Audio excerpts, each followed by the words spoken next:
So our sermon this morning is on learning to trust, which is actually very practical for me right now because it's been a while since I've given a sermon. So I'm trusting God to give me a message, or to give me a message to share with you guys this morning. And I hope that it will be a blessing for you. Before we get started, let's take a moment and just pray again briefly. So bow your heads with me. Dear Father in heaven, we're gathered here this morning to worship you. We've already praised you and had fellowship together.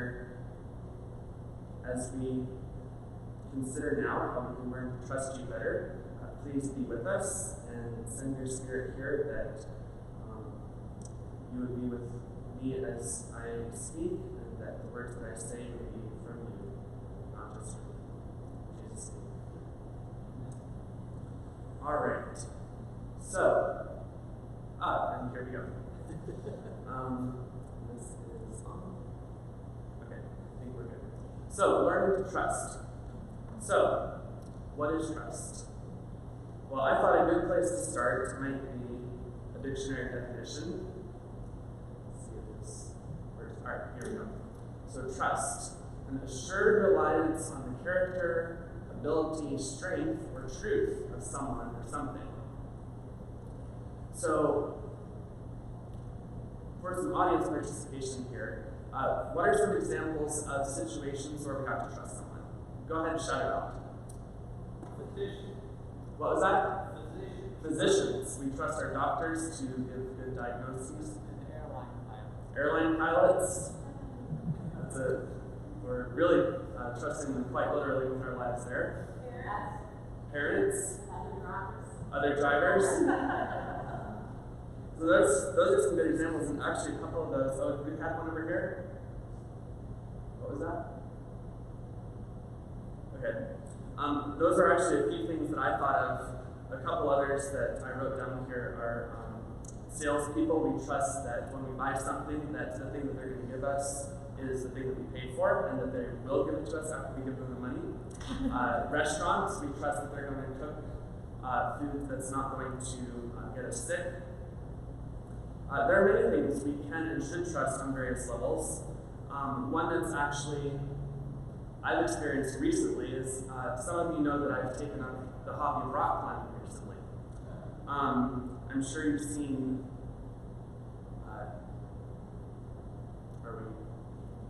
Okay.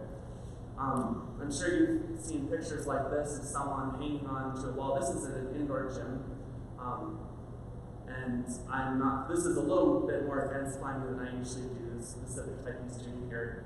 But the pictures that you don't often see, Caleb, are we good on this? Okay, it's not working, so, okay, I'll just motion to you when I'm ready. All right, the pictures that you don't often see are this guy. This is the person that is holding the rope for a climber. And when you're climbing on the wall, so there are several different types of climbing. You can climb just with no harness and no ropes, and that's called bouldering or free climbing. And you can climb with ropes, and there are a couple different types of that, which I won't get into too much detail. But when you're climbing with the rope, usually there's somebody that's holding the rope for you. So you're strapped into a harness, and you're climbing up the wall, and there's usually a pulley at the top of the wall, and there's a rope going through that, and they're holding the rope. And their job is to keep no slack in the rope, so that if you were to lose your balance, the rope would catch you. And as a result, and when you get to the top, it's their job to let you down slowly. So your life is very much in their hands, quite literally. They're holding the rope that's keeping you from falling. Hopefully you're holding onto the wall, but certainly when you're coming down. And it's kind of a trust exercise. Several of my coworkers at my current job also are into rock climbing. And a couple of months ago now, we decided, the three of us should go climb together at the same gym. So we went to the silos in Oklahoma City. I don't know if you guys have seen them off the side of the highway. And those are pretty tall. And so we went there and we're climbing, and we've been climbing a while. And my coworker Charlie, who is a very good rock climber actually, he turns to us. He was getting ready to go up a route, and he turns to us and he goes, "All right, so which one of you guys wants to belay for me?" That's the term that we use for taking the slack rope. And I, without thinking too much, I just kind of said, "Oh, I'll do it. I can use the practice." I was like, "Oh, that sounds reassuring." But I did, and it was fine. But anyways, so trust is an important thing for daily life as well. And I thought it would be interesting to take a moment and think about what would a world without trust be like. We wouldn't get very far. As has already been mentioned, we couldn't drive on the roads. We'd have to make all our own food. One other thing that I thought of, we wouldn't know anything about what was happening anywhere other than right in front of us, because we wouldn't be able to trust anyone who told us stuff about what was happening. We wouldn't know the world was round. We wouldn't know there were other parts of the world. We wouldn't know anything about history, anything that happened before our lifetimes. We wouldn't know, because we wouldn't trust people who told us that. And we'd have no friends, because we wouldn't trust people to, we wouldn't be willing to be vulnerable with anyone. It's kind of a dreary sounding world. So, for a brief overview of what we'll cover, so first we'll talk about how is trust established? How do you go from someone being a stranger to trusting them? And next, why should we trust God? Is he someone that's worth trusting? How do we learn to trust God? And finally,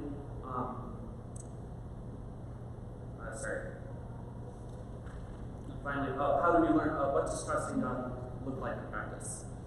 So with that, we'll get started with how is trust established? How do we know whether we can trust someone? Well, when we first meet someone, maybe we've heard about them before, maybe they're a complete stranger. So usually we have some sort of first impression, and that may be a good guide, or it may not be, as to whether we can trust them. But a more reliable way of deciding, is this a trustworthy person, is observing them over time. Someone can put on a false front for a while, but over time, can they be consistent? It's harder to be fake for a long time. And so if you want to know how someone's going to treat you in the future, look at how they've treated you so far. Granted, people can change, people can make mistakes, and they can recover from that. But just as kind of a general ballpark for analyzing, should I trust this person? That's one good start. Another thing is, if you trust someone to do something, even if it's small, do they do it?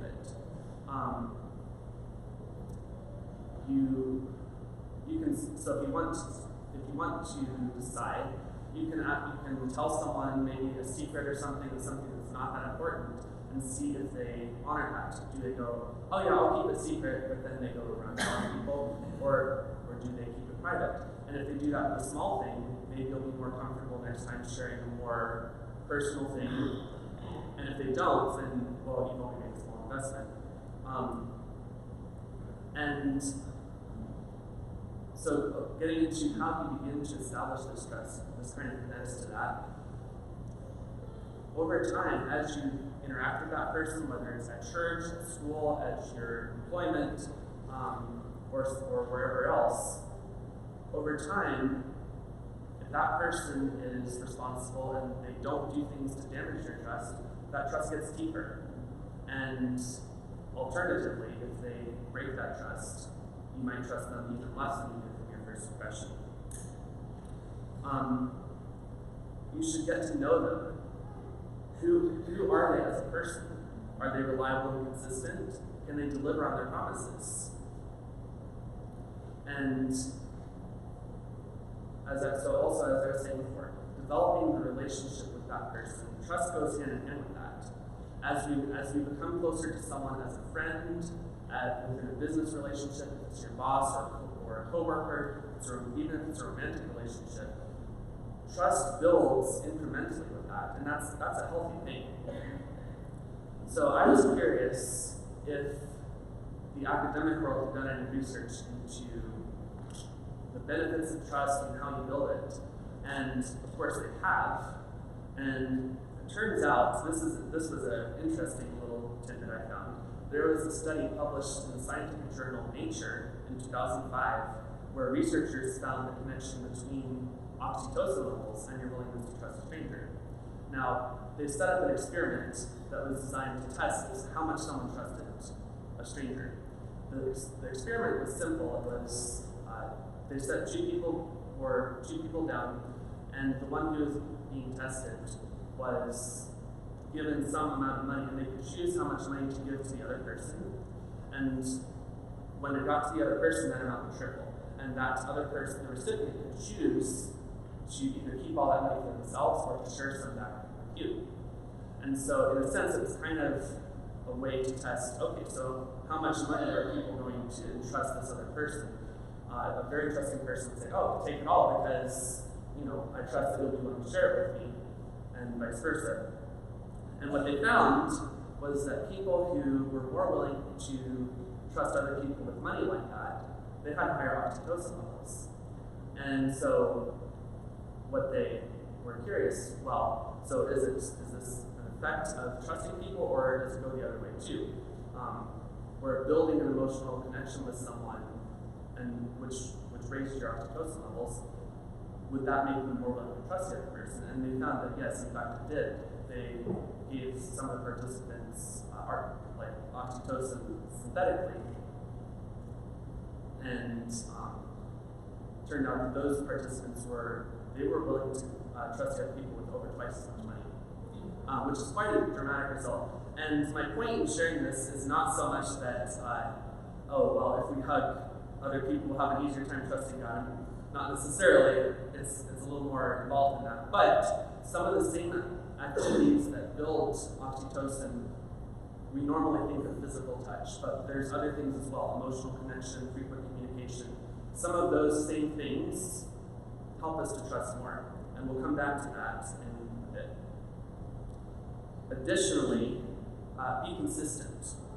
Healthy trust takes time to develop, and we talked about that a little bit. As a relationship goes on, and especially as time passes, that gets deeper, and you can feel more comfortable trusting them. And finally, learn to be vulnerable, and we talked about that to some degree as well. Okay, so moving on, our next point, trusting God. So we talked some about how to decide if it's a good idea to trust someone, and if it is, how do we begin to trust them? What about God? Is it a good idea to trust God? I believe it is, but I think we can do more than just, we've grown up in church always being told, oh yes, trust God, trust God. We can actually know that it's a good idea to trust God.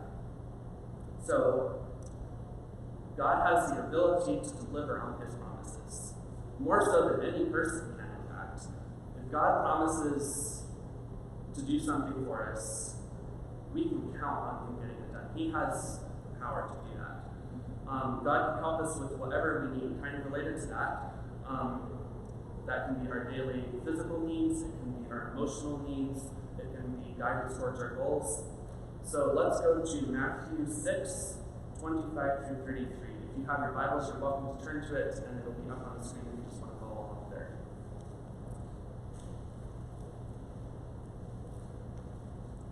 So this section doesn't specifically use the word trust, at least not in the King James that I remember, but it's talking about trusting God with our daily needs. So let's go ahead and read it.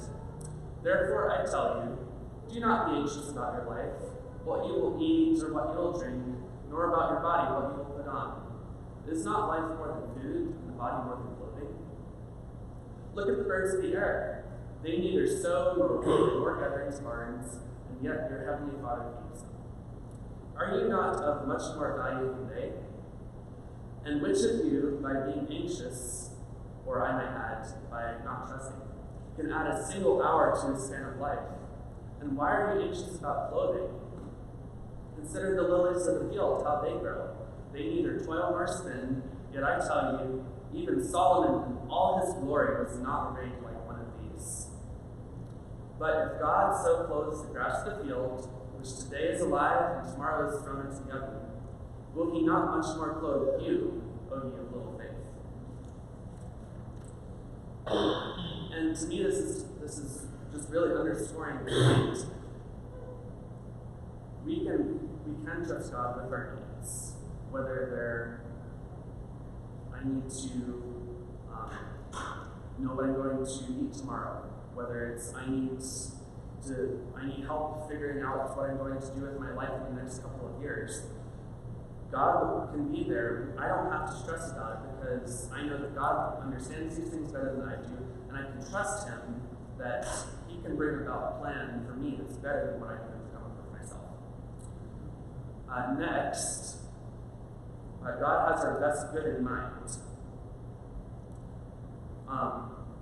In Jeremiah 29, 11 through 13, which we'll put up here on the screen, he's talking about this idea. For I know the plans I have for you, declares the Lord, plans for welfare and not for evil, to give you a future and a hope. Then you will call upon me and come and pray to me, and I will hear you.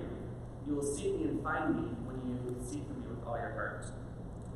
So, God's not just going to have a plan for us, it's going to be the best one. And He, of all people in the whole universe, is best equipped to know what that is. And next, God has a perfect track record. Now, this one is one that's a little bit more challenging for me than some of them because sometimes it doesn't feel that way. Sometimes when I look at things that God has allowed to happen, I don't necessarily understand how is that the best? But ultimately, one of the things about trust is it is a choice.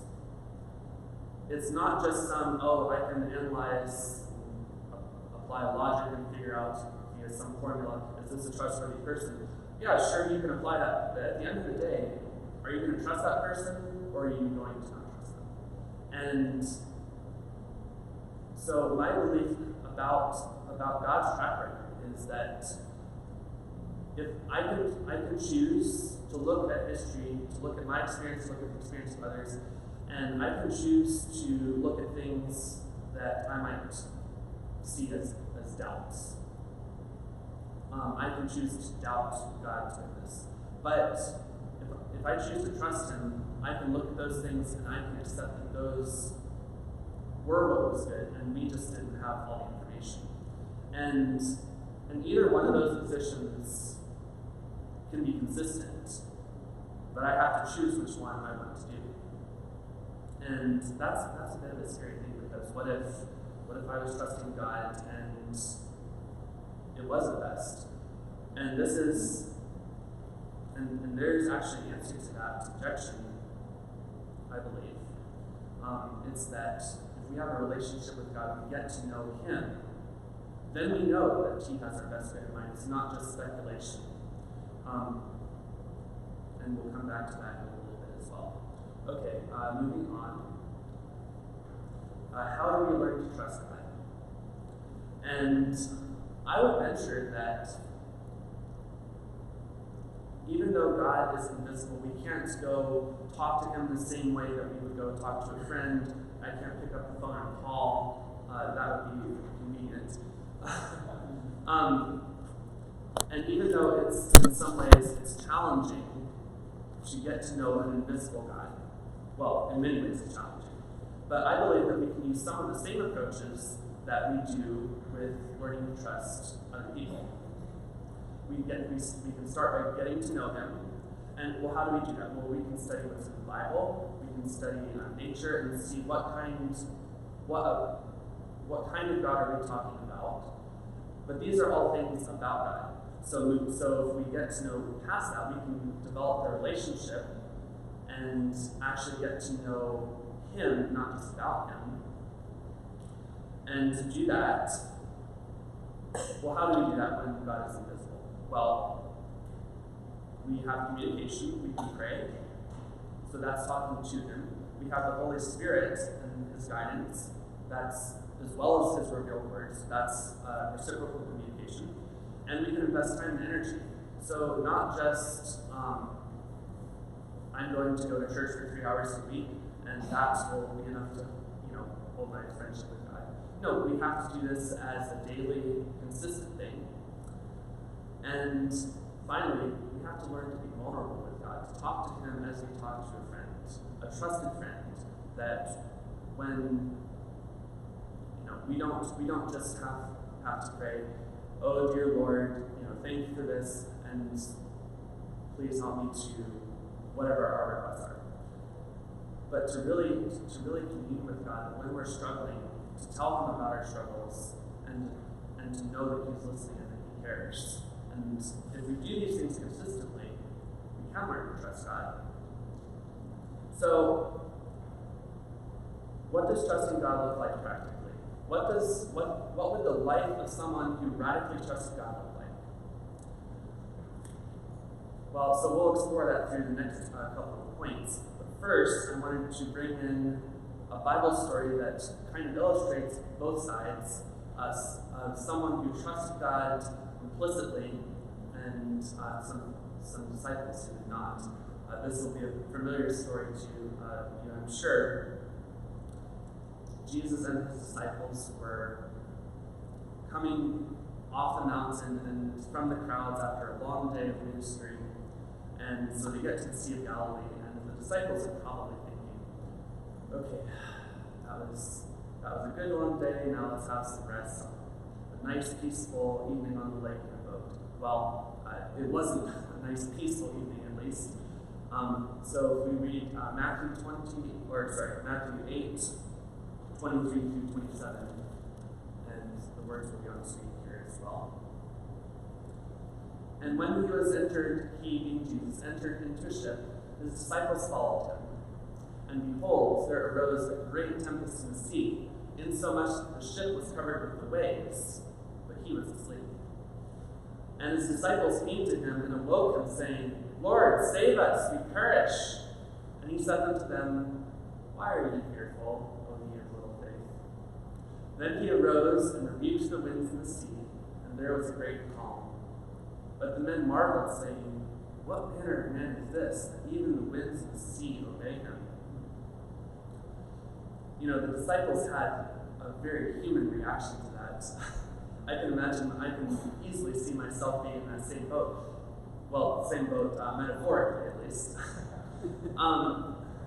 And when I read this story, I tend to think, okay, that's actually pretty good for the disciples. They're doing well. They didn't just panic. They went to Jesus and said, Lord, save us, we perished.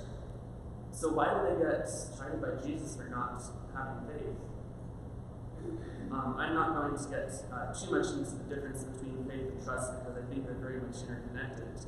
You can't have faith without having trust. But as it relates to our sermon today, if the disciples had completely, absolutely trusted God, they would have known that they didn't need to be afraid. Yeah, sure, they might need to do something with the ship and maybe pull in the sails or something. There might be things that they needed to do as a response to the environment, but they could have had peace in their hearts, peace in the midst of the storm.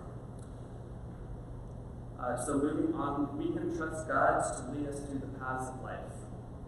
In Proverbs 3, verses 5 and 6, it says, Trust in the Lord with all thine heart, and lean not unto thine own understanding. In all thy ways acknowledge him, and he shall direct thy paths. As I've grown up in this church and just kind of in my life in general, life has gotten a lot more complicated than it was when I was younger. And I'm sure that as life moves on, it will get increasingly complicated. Not just from the external environment, things that are going on in our country or outside of, or social interactions, but even just things within my own life every day. I don't have the wisdom within myself to navigate through all of that perfectly, or even at all. And I can trust that God can give me that guidance when I need it, even if it's through paths that might not make most sense to me. So all of this has been kind of serious, but there's a joyful side to trust as well. And it's when we really trust that God has our best interests in mind, and we know that God is the most powerful being in the universe, shouldn't that be a freeing experience? Shouldn't we be able to be just joyful knowing that, yes, no matter what comes at me, I can have peace because God is on my side? In Psalms 5 verse 11, David is talking about this, and he says, "But let all those that put their trust in thee rejoice. Let them ever shout for joy, because thou defendest them. Let them also that love thy name be joyful in thee." This isn't some dreary, oh, there's trials, I need to trust God. This is a joyful, happy experience. And I think that that can be ours as well when we choose to actually really trust God. Because sometimes when we're facing stress and we're finding it difficult to trust, maybe it's not just that we're finding it difficult to trust, maybe we're actually just not trusting, and that's the problem. And finally, trust doesn't, as kind of a side note to all of this, trust doesn't guarantee an easy life. Kind of like with the disciples in the storms, there are going to be difficult days. And while we can have joy and peace in our hearts because of trusting in God, it doesn't mean that it's not going to be painful or difficult. And this kind of ties back a little bit to what I mentioned about God having a perfect track record, because sometimes there are experiences that feel like, how can I trust God in spite of what happened there? And it's certainly difficult, but there's a quote that Ellen White wrote about John the Baptist that personally for me has been very inspirational when I've been dealing with situations that I could not grasp what in the world is supposed to be happening here. And this is from Desire of Ages, page 224. God never leads his children otherwise than they would choose to be led if they could see the end from the beginning and discern the glory of the purpose which they are fulfilling as co-workers with him. Not Enoch, who was translated to heaven, nor Elijah, who ascended in a chariot of fire, was greater or more honored than John the Baptist, who perished alone in the dungeon. Which to me is, yeah. Unto you it is given in the behalf of Christ not only to believe in him, but also to suffer for his sake, Philippians 1:29. And of all the gifts that heaven can bestow upon men, fellowship with Christ in his sufferings is the most weighty trust and the highest honor. I can't pretend to understand why that's the case in every situation. I don't. But, especially the beginning of that quote, I can trust that God will lead me through a path that, if I knew what he knew, that I would agree. And I don't know what he knows, and that's why it's sometimes hard for me to understand. But I trust that he does know that, and that he is leading me through that path. And that idea is what has gotten me through some of my darkest days. Amen. So, wrapping this up, trust is important in our daily lives, as we've talked about, but it is also an important part of our relationship with God. Trust needs to be established on a valid foundation of consistency and time and truth, but it is not based purely on logic and analysis. There is a relational component as well. We can learn to trust God in some of the same ways that we learn to trust in our earthly relationships. And finally, we can trust God because he has a past record of being faithful, and he has the power to fulfill his promises. But we will trust God when we choose to cultivate a relationship with him. And I think that's what each of us has to do this morning.